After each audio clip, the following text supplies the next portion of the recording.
Hey, what is going on, everybody, and welcome to Boilon's patch 5.8 tier list video. We are now rounding the bend with just a few days left before we enter the winter patch of 5.9, and I think it's time we talk about all the changes to the game's meta.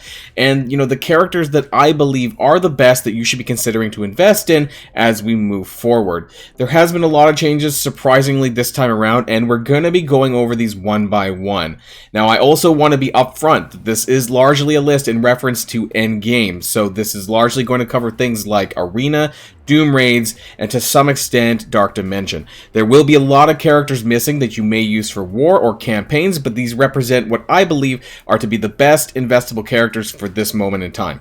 As always, this changes a bit month on month, so I do my best to accurately predict the validity of them, so you can all make sure that you save your resources as well. So if you're looking for a one-stop shop for character investment, this will be the video for you. So without further ado, let's get this show started.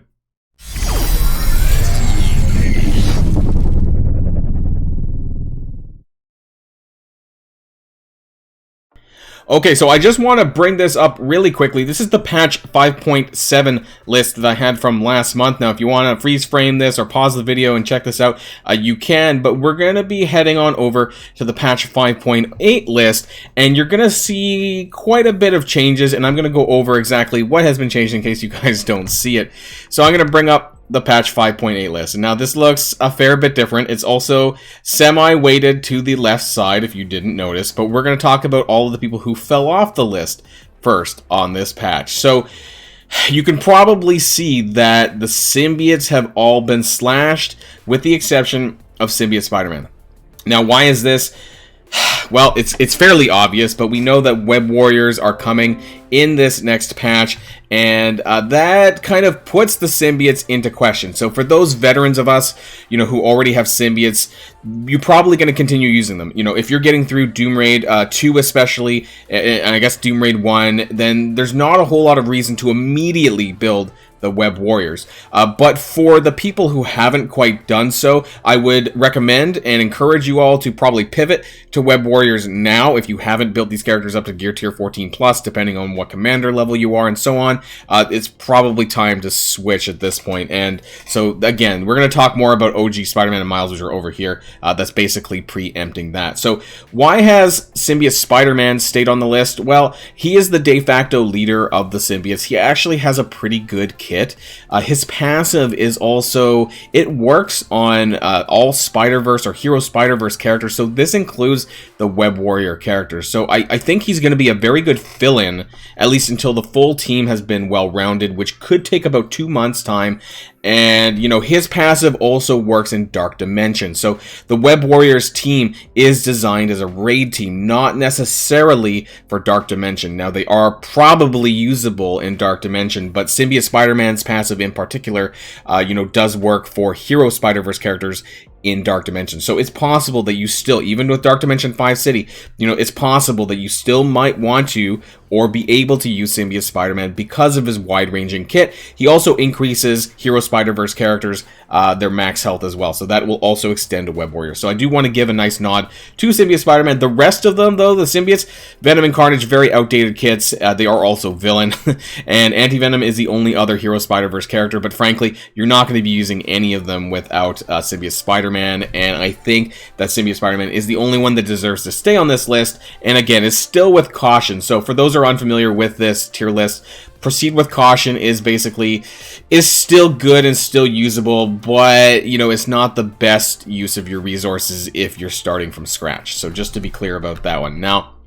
other characters off the list, Moondragon and Nebula. So Moondragon, at this point in time from recording this video, is not even farmable. Infinity Watch has been cleared off of the arena meta, because of these two here, and to some extension, these three. We'll be talking about this later. So the validity of Moondragon is really off. If you want and you need a character for skill for Doom Raid, I would actually recommend Shang-Chi at this point, because Heroes for Hire is still an annoying war defense team. It's not that Infinity Watch is a bad team. It's just that there's so many better resources that you can use, especially if you're a newer player. I want people to be aware that Infinity Watch, unfortunately, is not a full team that you want to be investing in right now if you're, say, an early game player or even a mid-game player. You know, obviously us veterans still have that team built, so, you know, it's fine for us, but it's not something I would recommend for everyone else. Nebula, for the exact same reason, but she does, you know, I still use Nebula in Doom Raid Tech. But I think we're going to be getting an answer to that soon. We also have alternative characters that you can use for that. For example, Lady Deathstrike is on the Proceed with Caution list because she is kind of in that 4th, 5th slot, in my opinion, for tech as well. So you can use her to fill in where if you don't want to bring up Nebula, you can do Lady Deathstrike if you so wish. One other character that is also missing from this list, poor Silver Surfer. So we are ending the raid season milestone with Silver Surfer in it. He's just been relegated to war at this point. So we can go through the modes. Arena, not really. Dark Dimension, not really. You don't need him anymore with all of these amazing cosmic characters. You know, the Eternals are cosmic and they just wreck face. You know, we'll be talking about more of this later. Silver Surfer is not that widely used in raids anymore because, again, you have the Eternals. They're mystic. There's just the Eternals came in and swept the board for a lot of characters, and that's a little bit concerning in itself. But unfortunately, just Silver Surfer does not have that space anymore. Kestrel, at least, you know, is a better, well-rounded character now at this point, and still used way more than Silver Surfer. So I feel bad, and I think this was intended because we know that Silver Surfer's raid milestone, like I said, is ending, and I think this is a nod to the fact that Silver Surfer in himself is kind of coming to an end. And he lasted a fair little while. Not as long. I feel like the meta's not lasting as long as it used to. So a lot of characters are lasting, with the exception of a few, 6 months, you know, 6 to 8 months at best, and then they're gone. So Silver Surfer is unfortunately another one of those casualties. Now, characters who were added to the left side. You might recognize Omega Red. He was shifted from the right to the left. I think even though he hasn't had his second pass yet, I have this strange feeling that Omega Red is going to be used more and more as more characters come out. So maybe some more hybrids outside of the Weapon X team. There might be some hybrid soup. Obviously, we have the Dark Dimension Legendary lane for 4 and 5, and he's definitely going to take a slot there. But I just feel that we're going to be using him more, just not as many people are using him immediately right now for a lot of things. He is still someone that I would keep an eye on, though.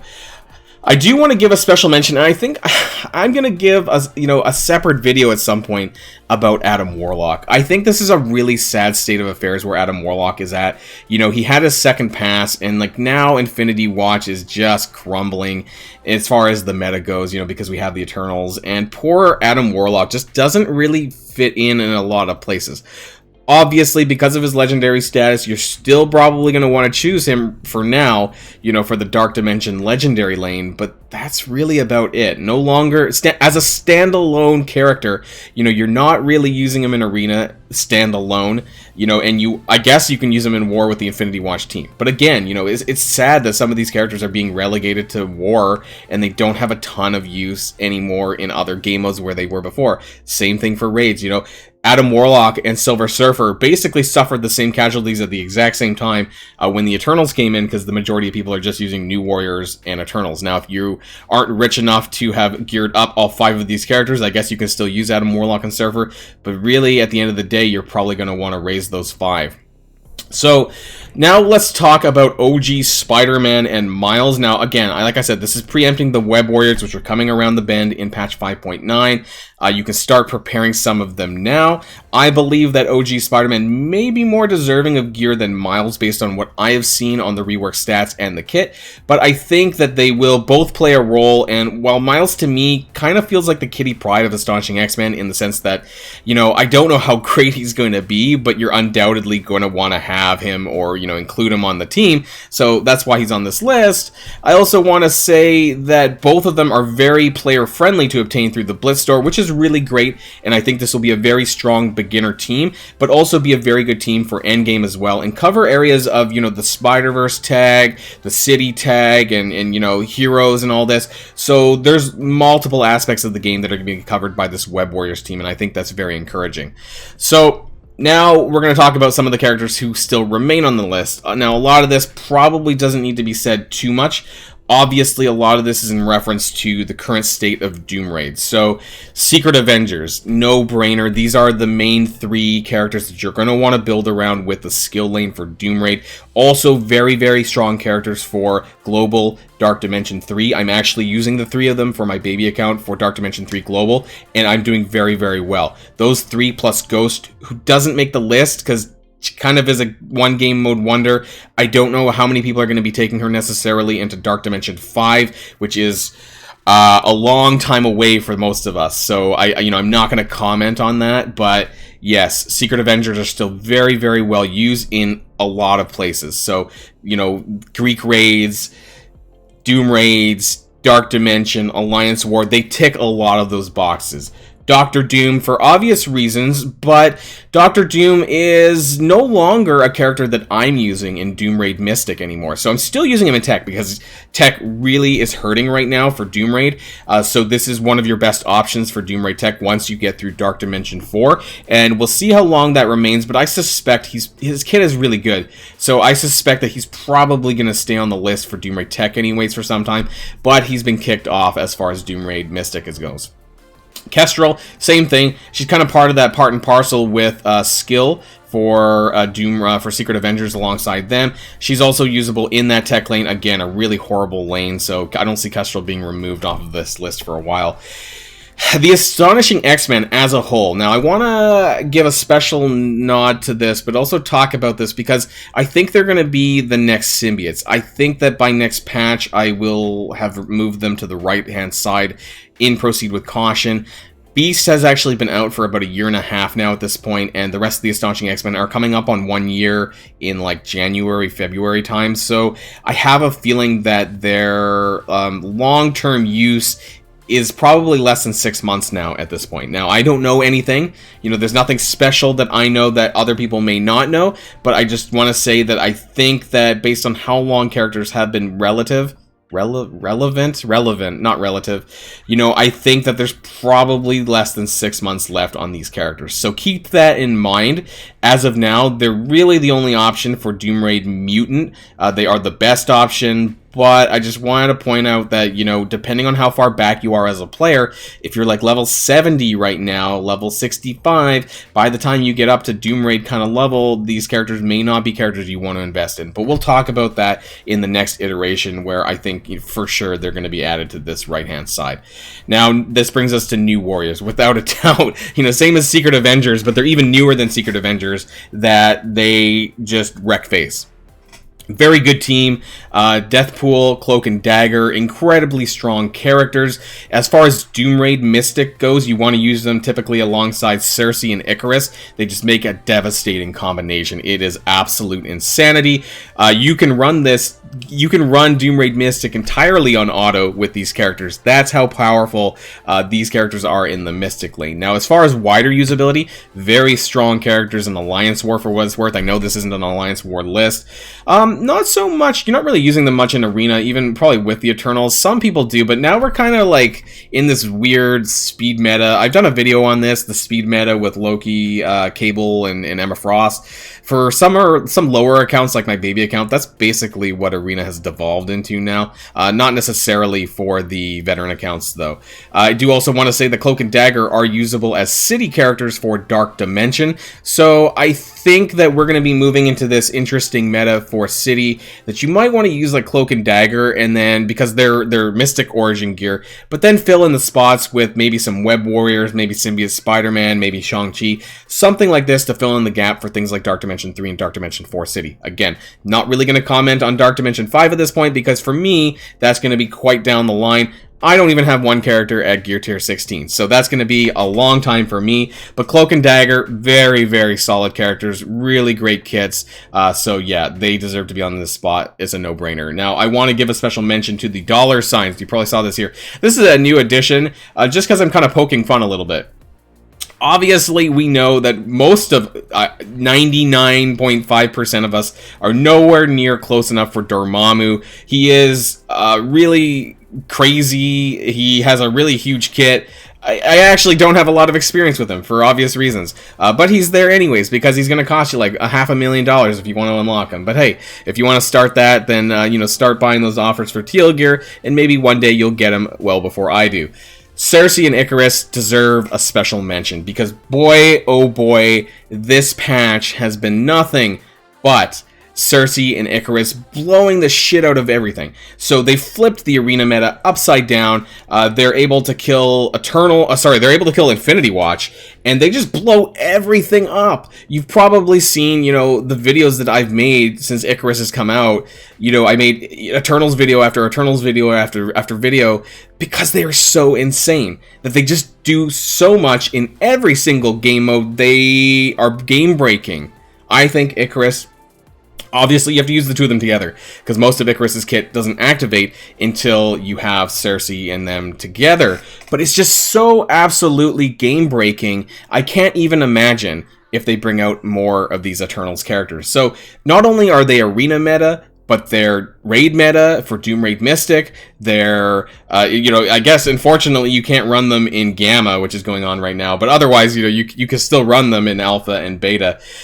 They are crazy in Dark Dimension. So, Dark Dimension 3, I've been using them in the first few nodes for my baby account, and soon I'll be going on to Cosmic, because I'm just kind of getting towards the end of Global, and without a doubt, they are probably going to just clean sweep that in Dark Dimension 3, Dark Dimension 4, and they're probably strong contenders for Dark Dimension 5 Cosmic as well. That's something that I'm considering to do. They're insane in Alliance War. They up-punch against... The two of them can beat a Black Order team, duo-handedly with a huge punch-up margin, like triple, something like that. It's absolutely insane. So I don't think this needs to be explained any further, why they're that good, but they are that good, and they're crazy. And that's why I kind of left this towards the end of the video, because I wanted to explain the insanity that is the Eternals. And there was rumors that we might be getting more of them down the line. I can't even imagine what this game is going to look like when that is the case.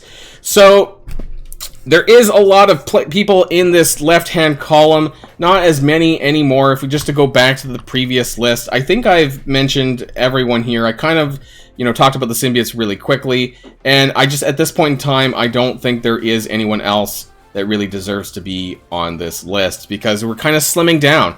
This is a total of 13, 16, 18, because we're not counting Dormammu. 23 characters, and 2 of these actually double in other lanes, Kestrel and Doom, because of their dual traits. So this represents, sadly, the top characters that you're going to want to invest in the state of the game for Marvel Strike Force at this point in time. Now, in 2 months' time, obviously the rest of the Web Warriors are going to be on this list, and we'll see who else makes that list, and we'll see who, gets shifted around and things like that. But at the end of the day, you want to do what you can to build, the resource investment is very important. I know I had a hard time spitting that out there. So there's only so much resources that you have in this game, and it's really, really, really important that you maximize that investment. And I think this obviously represents the best investments that you can make at this point in time, at the end of patch 5.8, as we round the corner into patch 5.9. I hope that some of this helps. Some of this might be kind of obvious already, but I just wanted to push these even further. Let me know if you feel that I missed some characters that should be on this list. Please add that in the comments down below, because I'm more than willing to take some advice here on that. If you feel that I should have created I get some flack for not being a player-friendly list. It's not a new player-friendly list, but at the end of the day, these are the top characters that you want to work on. So, unfortunately, maybe I need to make another video for new players, and maybe I will at some point, but these represent the top characters that you can invest in right now for the end game and meta of Marvel Strike Force. So, that's the end of this video all, and until next time, stay safe and healthy, and I'll see you in patch 5.9, because it's coming up pretty soon. So, stay tuned to then. Boilon signing out. I forgot what I was going to say.